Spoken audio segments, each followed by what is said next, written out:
but to tell us what are those facts behind the figures that they have given us. Nosok Pola, you are welcome.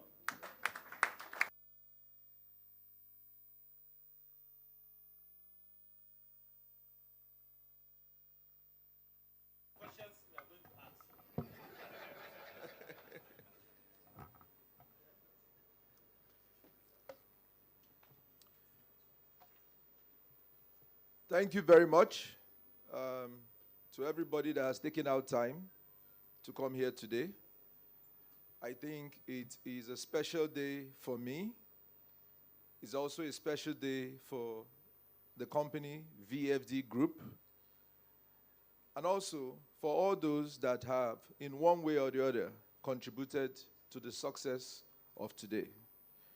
It's 14 years in the making. And I tell you that it has been a remarkable story for us and for all the people that have been, in one way or the other, affected by this business. I would like to start by recognizing my chairman. Well, like I mentioned previously, I have two chairmen sitting here. The chairman of NGX Group, and the chairman of VFD Group, Tunde Busere.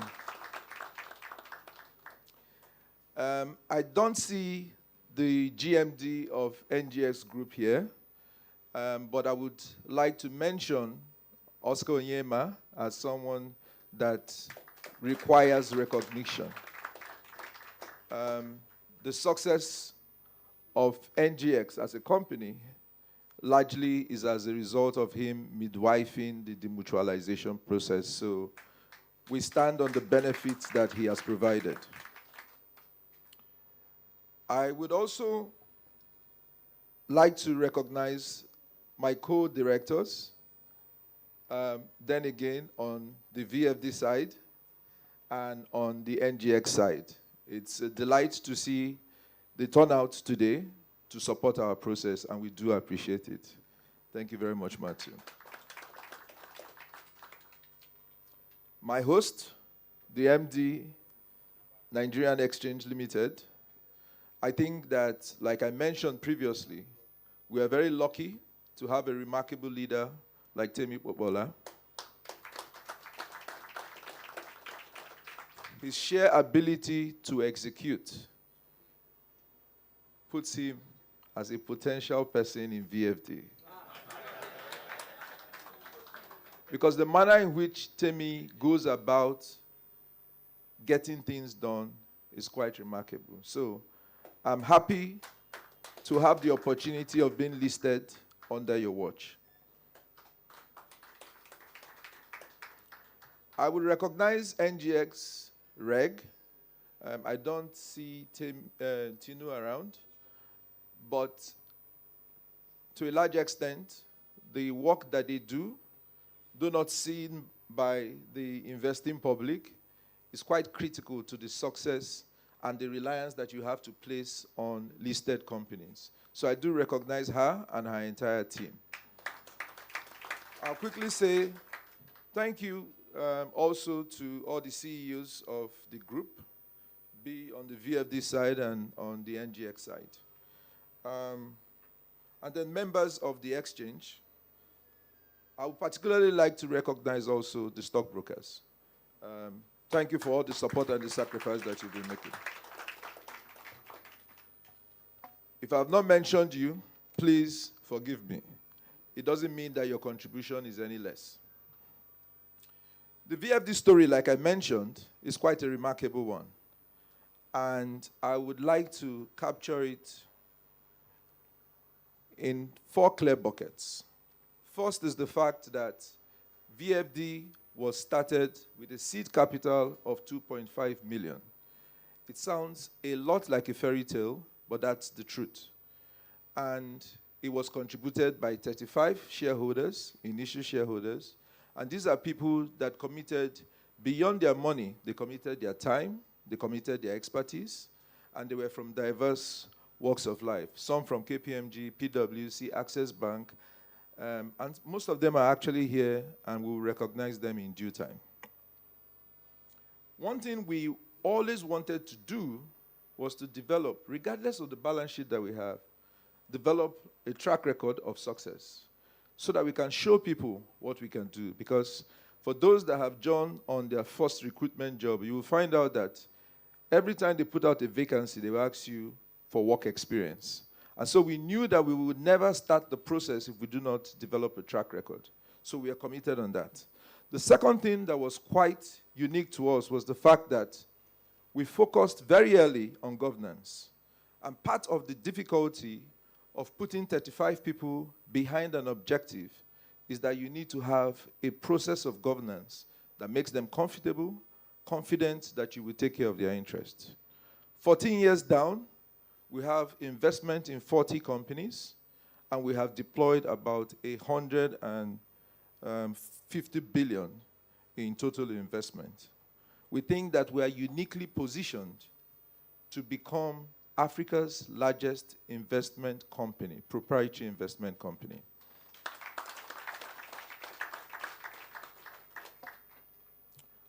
I will start by defining VFD Group by what we are not. Now, they said if you're a jack of all trades, you'll be called all sorts of names. And because VFD is involved in different sectors, making investments in different sectors, we are often referred to as or categorized as companies that we are not. And if you notice, my host wanted to put us in the bucket of a tech company.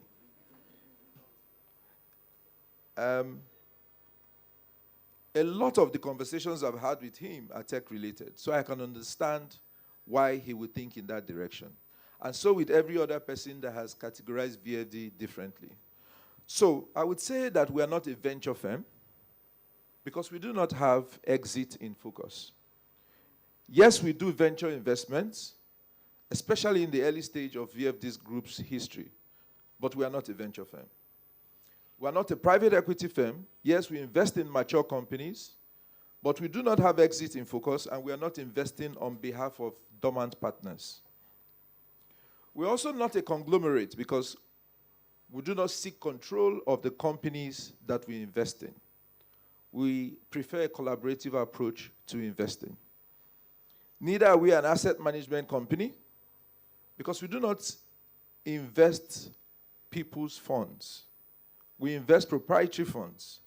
Yes, we have an investment in an asset management company, but we are not an asset management company. We are not a bank, funny enough. And I think it might come as a surprise to so many people. Yes, we do have an investment in a mortgage bank, the oldest mortgage bank in the country, and we have an investment in a digital bank.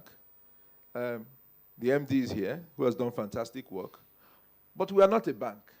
And so when you make payments, all that money is going to VFD, Microfinance Bank, V-Bank, not coming to our balance sheet, right? But we are not a bank.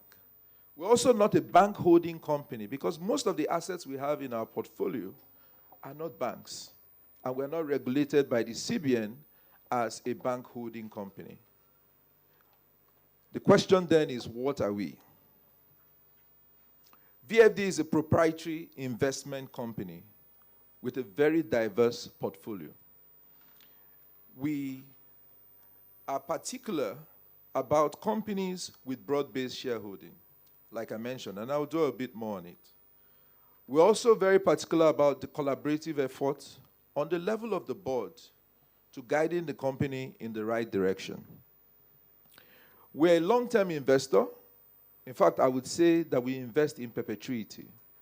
We consider our investment in relationship terms a marriage.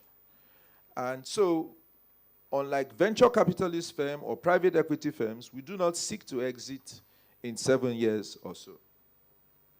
We also go for non-controlling stakes. So if you see most of the investments we've made, we do not go to acquire 51%. We go towards a good bracket of between 20 to 35% as against, a lower one. Because what it does is that it gives us access, in our best argument, to the board of the companies. so that we can influence in positive ways the reforms that are required to be done in such companies. The last thing I would like to mention about our investment is that all our investments are market destined. Even if we start the company, or we make an investment in an early stage, or we make an investment in a maturing stage, they are all market destined. And it's at this point I would say that, like I had mentioned, the NGX is home to me. Because as it is, I'll be working for Timmy and Co. Because most of the companies that we are investing in, the objective is to get them to be listed on the exchange.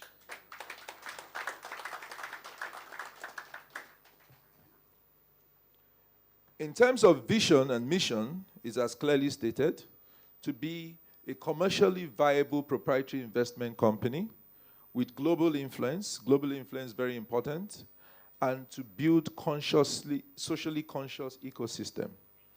Now, I would like to dwell a bit on ecosystem because this is also where Timmy, in part, got it right. When you invest in so many companies, you find out that all of a sudden you start to see opportunities of cross-selling and leverage and partnership, because they are all retail facing. You would traditionally need technology. And our mindset is that as we go into the future, those synergies, we will start to harvest it, such that when you invest or you are served by one company that VFD has invested in, then you are also pulled in to the other companies that have similar, hold in the ecosystem. Our core values are teamwork, entrepreneurship, innovation, and integrity. These are common core values for most companies. But what is particularly unique to us is Empathy 360. And our mindset towards that is that we would like to treat all our stakeholders exactly the way we would want to be treated if the roles were reversed. And we hold this very dear to how we interact with everyone, including the company VFD. Because the company in itself is different from the MD and it's different from the shareholders. And so the mindset is to always treat all the parties involved, be it on the transaction side, as we want to be treated. What do we do in VFD? What's our 9 to 5?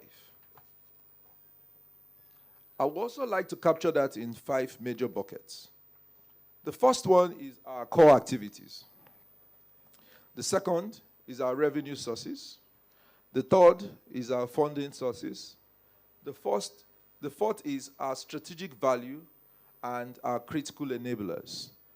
The first core activity that we do every single time we get into the office is to evaluate opportunities, to research opportunities, to identify the unserved market and how best to monetize that process.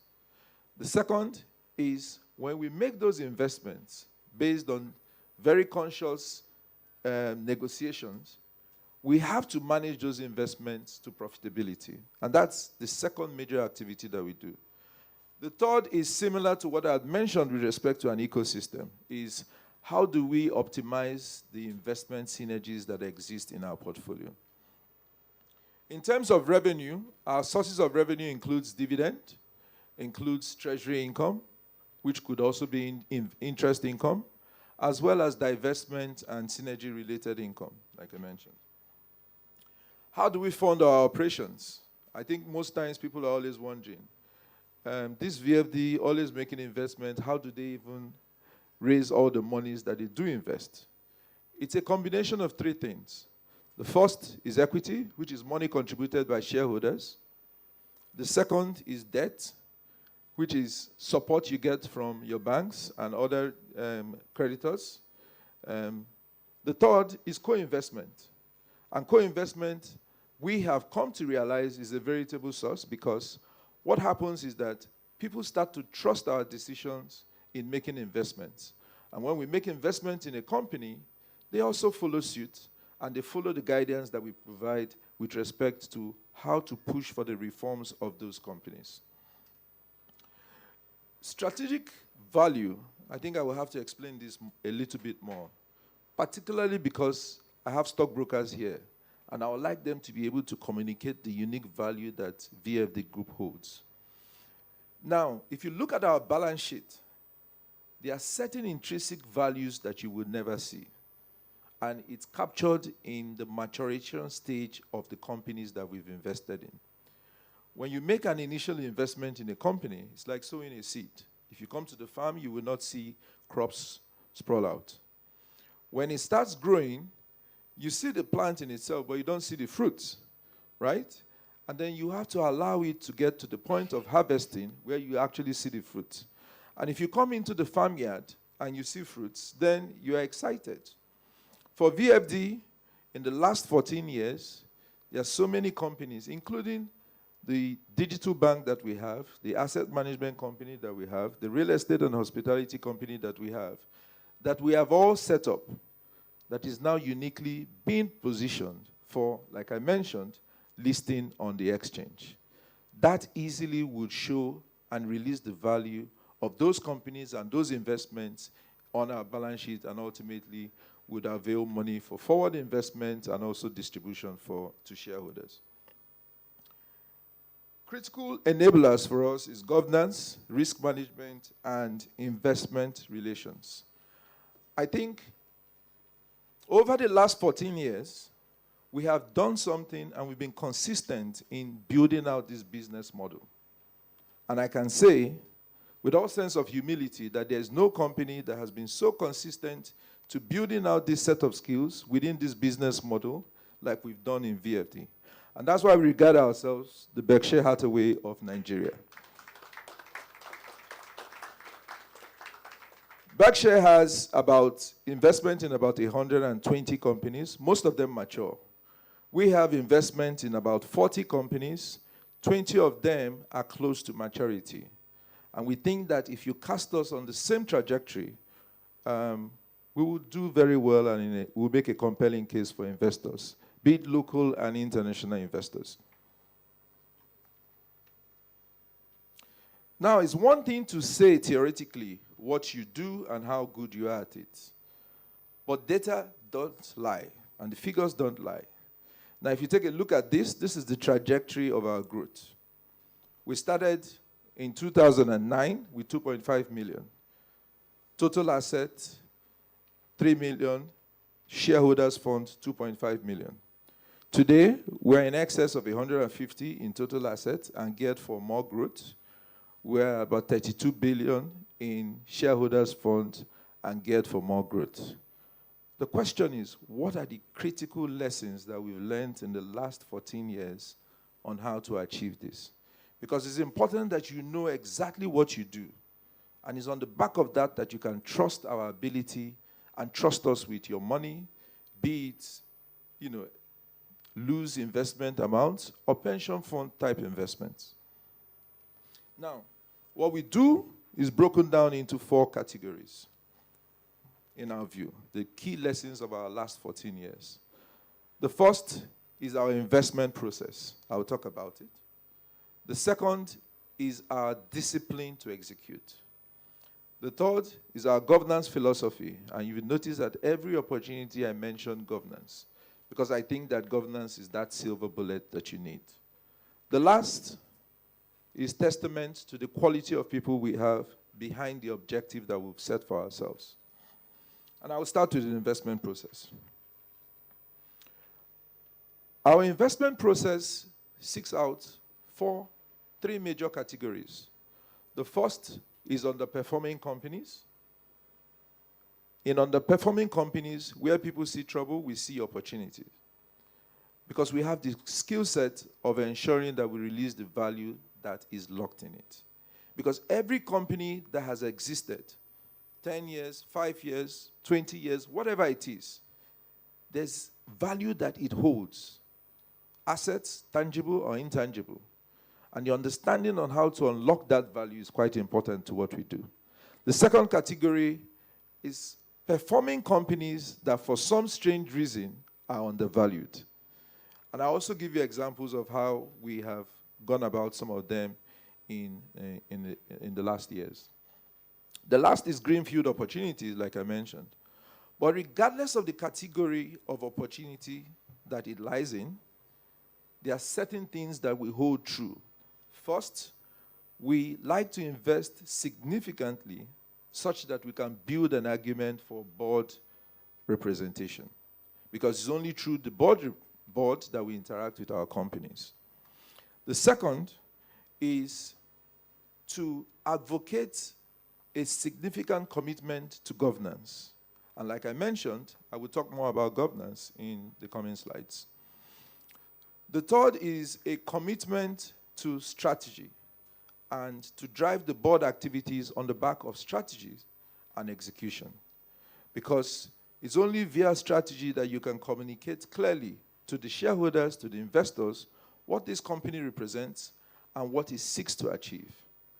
And which is why I'm taking the time today to explain VFD Group, so that when you make an investment in VFD Group, it is clear to you what our strategy is. It's clear to you what our return horizon is. It's clear to you how we seek to bring value to the table. And that is what we try to do in every single company that we invest in. We advocate very early on for the articulation of strategy, be it short-term strategy or long-term strategy. The last is one of the simplest parts, is to hold management accountable. It's usually very simple, but also extremely difficult. It gets you lots of enemies, but also gives you the upside of returns. Now, holding management accountable to strategies that has been articulated and approved makes a lot of difference. Because if you agree to execute and you actually don't execute in the manner that would ensure success, then the company really will not do well. When these things are done well, it translates to a high dividend yield, it translates to divestment upsides, and it translates to more cash, which can come or be applied as further investment or distribution to shareholders, the current and the future shareholders. The second is the discipline of execution, the grit and resilience, and the ability to lock in on a task and hold on to it until you execute it and you count it as done. And I would like to go through some of those success stories, because it's easy to say, to do all the talk and not show an evidence of the work that we've done. I know most of you here know Abe Mortgage Bank. Abe is the oldest mortgage bank in the country, and for 6 straight years before our investment, the company had made losses. Post our investment in the bank and our representation on the board, the company's fortunes turned. And in 2 years of such activity, the company became profitable. Last week, the board, the CBN approved the restructuring of their balance sheet to position them for a possible dividend payout in the future.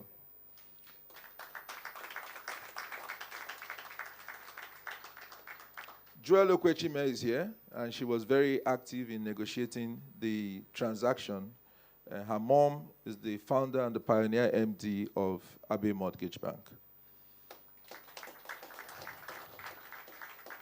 A lesser-known company, not listed, is Etihad. Etihad had run for 3 years with losses. We got to invest in it, got board representation, and influenced the change of management. Today, Etihad is a shining star in our portfolio. It turned into profitability in 1 year of our investment, and it has consistently shown strong indications with respect to returns. The MD of Etihad is here. Stand up for recognition. So these are examples of companies that we are underperforming prior to our investment. I'll give you an example of an undervalued company, a company performing but undervalued, is NEM Insurance. A couple of years ago, based on research that we had done, we identified that NEM had a strong performance, good leadership, and a solid sector in which they play. But for some reason, they were undervalued. And so we started investing in NEM. Through the toolkits of interactions that I've mentioned, a lot of things started to change in NEM. We made an exit at 3x, which was quite profitable, and NEM has continued to show so strong valuation, which is quite reflective of their fundamental. And that is also one of those kind of interactions that we mentioned about the companies that we get involved in. The last bit is one that I'm a bit always emotional about, and it's the companies that we started as greenfield opportunities. You know, that's the likes of Ankoria Asset Management, at the digital bank, VBank, and Herel, which is the real estate and hospitality company that we started from get-go.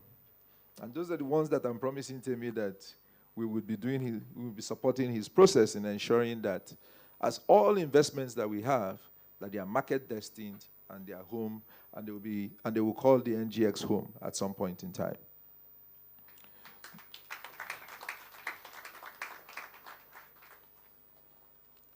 The third aspect of what we do, or how we attribute the success and the growth indicator as stated in the graph, is governance.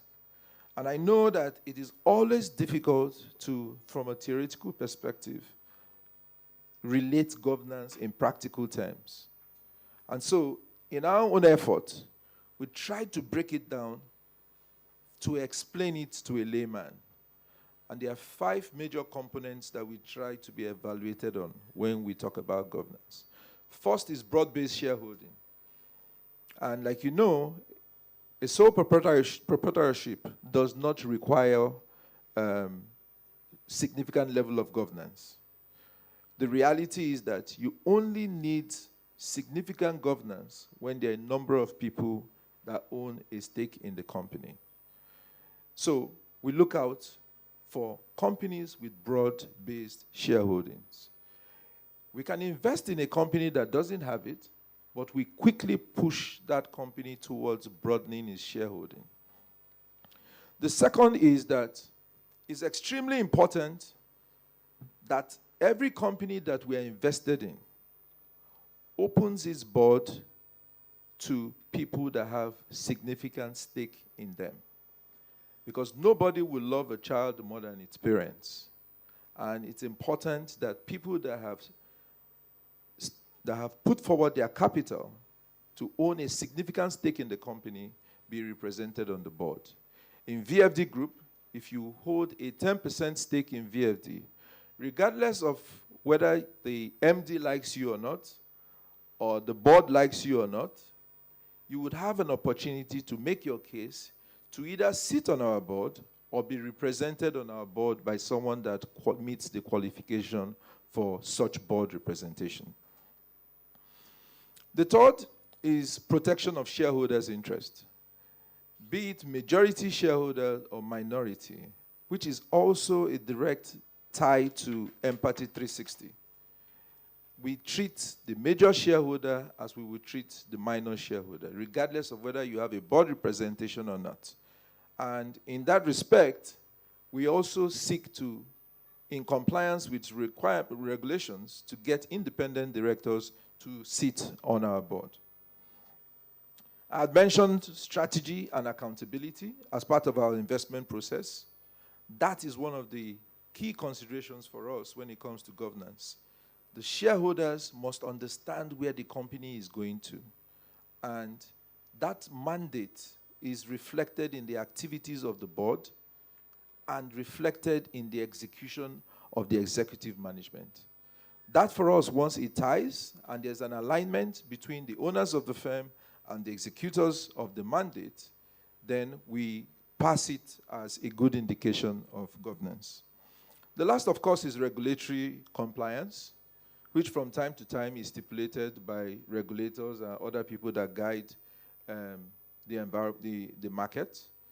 But where we find that the global governance standard is stricter than the local one, we subject ourselves and the companies that we are invested in to such standards.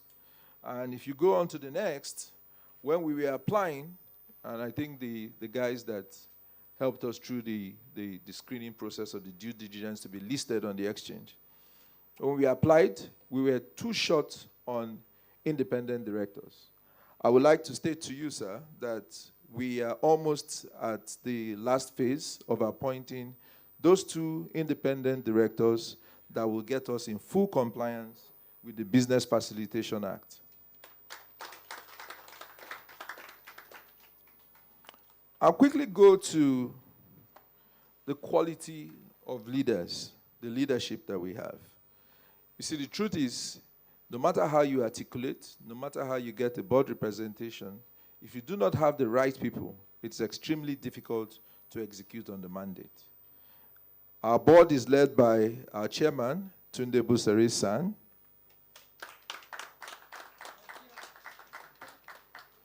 Nonso Opala, my humble self, as GMD. Omolola Bolusuri, our very... Has she left? Okay. Our very strong director who does justice to female representation on our board. Boyega Fatoki. Benga Omoloku, and I will tell you something quite special. Benga is amongst the initial 35 investors in VFD Group. Today, he heads our technology challenge and is the MD of VBank. Chukso Zibo, Kelvin Orogu, Femi Akinware, Bolaji Adewumi. I think Bolaji is not here. Bolaji is one of the initial investors, one of the 35. He currently runs Abe Mortgage Bank, and I mentioned Abe and the turnaround that he's been able to achieve there with the team, and we're quite proud of what he has done. Azubike Modi, who currently serves as the MD of Ankoria Asset Management. He was the previous MD of the microfinance, the digital bank, and he did outstanding work in that respect. John Okonkwo, our ED, who was with me in KPMG back in the day and went on to join me in Hairs Holdings. And I see my previous boss here, Mr. Emmanuel Onoram, as well as my previous boss, Angela Aneke, who in all various ways have been very supportive of our endeavor. Then Nii Adenubi, ED, one of the 35 that I mentioned. Folajimi Adeleye, and our company secretary, who I love to say that I plucked her as an NYSC staff. Today, in her own rights, she has under her belt many significant transactions. Wemini Ishoda.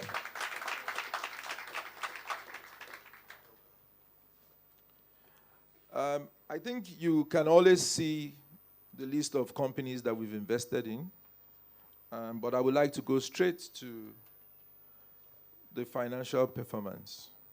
And the way we've done it is to articulate 3 historical years and give you a conservative indication as to where we would be in the next 3 years. The key that we would like you to look at, very characteristic of who we are, is the dividend payout on the back of our projected performance and our dividend policy. And this is such because we know that when people make investments with you, they also want to see tangible benefits, particularly so for the Nigerian market. And my interactions with so many stockbrokers, of which I'm close friends with many, have always told us, you have to show us something. So we have a policy in place that ensures that if we make money, we give a bit back to the people that have supported us, and then we apply the rest for forward investments. The second thing is indicative of our capacity to invest and our capacity to stake our money where our mouth is, and that's the total assets, which, like I mentioned to you, is a combination of equity and debt. And so, in 2020, on the count of total asset, we were at 81 billion. 2022, we're at 149 billion, about 150 billion. And we project that in 3 years' time, in 2025, we will be at about 300 billion.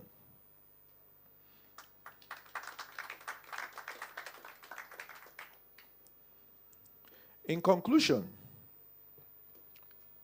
we are delighted to be listed on the exchange today. We seek to raise almost immediately 12.5 billion via rights.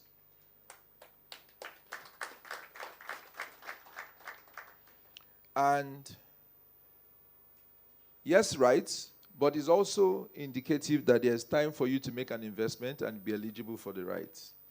But then the question is, why should you invest in VFD Group? I think I've made, in my view, a compelling argument. But I would like to summarize with these 6 considerations. First is the consistent dividend payout.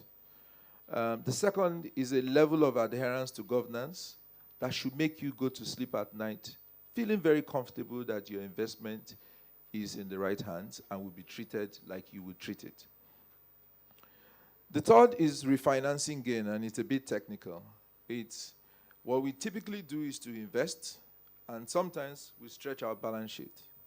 Then we refinance by raising equity. Now, as we are planning to raise these funds, 12.5 billion, what it would do very quickly, without much effort into the future, is to replace interest expense with revenue that can be invested forward or distributed to shareholders. I'd also mentioned the maturing companies that we have. I think there are quite a lot, and in the coming years, between 18 to 24 months, you'll start seeing some of those companies come on the exchange, and when that happens, there would be significant returns on in our books with respect to that.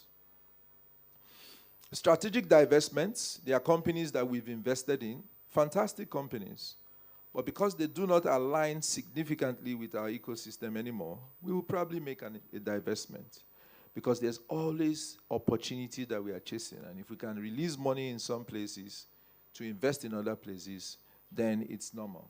But what happens when you do that is that that whole return, the gain on disposal of assets, comes into your P&L, and it's something that is available for investment and distribution to shareholders. Now, people would ask, why is VFD Group listed at 245 naira? No, it has gone up. Okay. So I hear it has gone up, and I'm happy about that.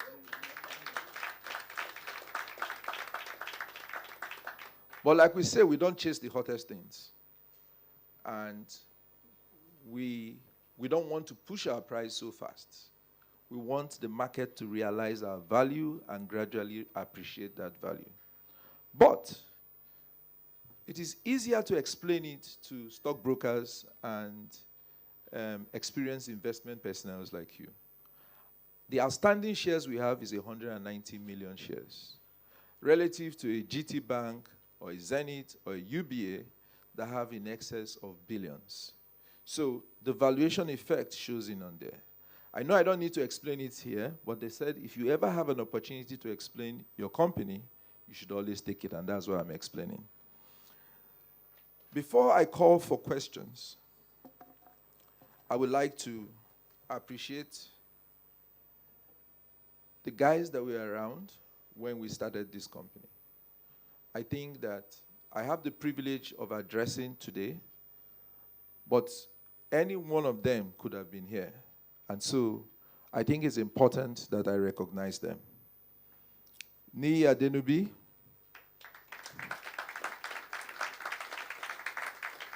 Benga Omoloku,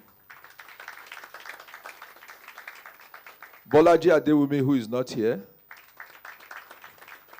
Azubike Modi, who is not here,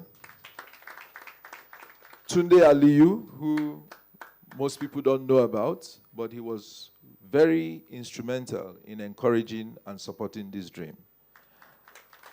I would like to say to all of them, thank you for banding together with us, including all the other 30 people that made the initial investment. The reason why these people are singled out is that beyond the money that they put in their late nights and they put in their weekends to ensuring that this dream come true. And they did it for easily 8 years with no benefit to show. Today, I think that VFD has validated a story. We intend to hold that story very sacred to our hearts and to continue to make it possible way into the future. But it's a story of a Nigerian dream that any young person, well, old people too, can aspire to. Start something if you believe in it, give the sacrifice that it requires, stay steady to it, and you will see that dream come to life. Thank you very much for taking out the opportunity to be here with us.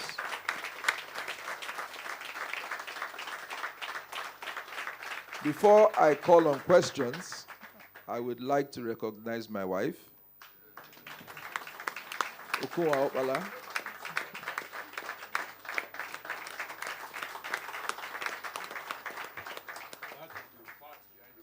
Yes.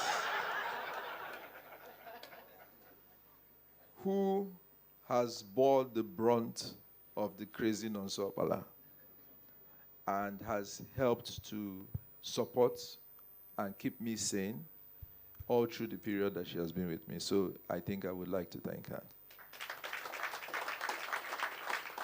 I see also the founder of one of our remarkable companies, Somto Ifezwe, who's here. Stand up for recognition. Somto founded Piggy Vest. Back then, it was known as Piggy Bank. Quite a remarkable company, doing great things. And I think that, Temi, I wanted him to stand so that you see his face.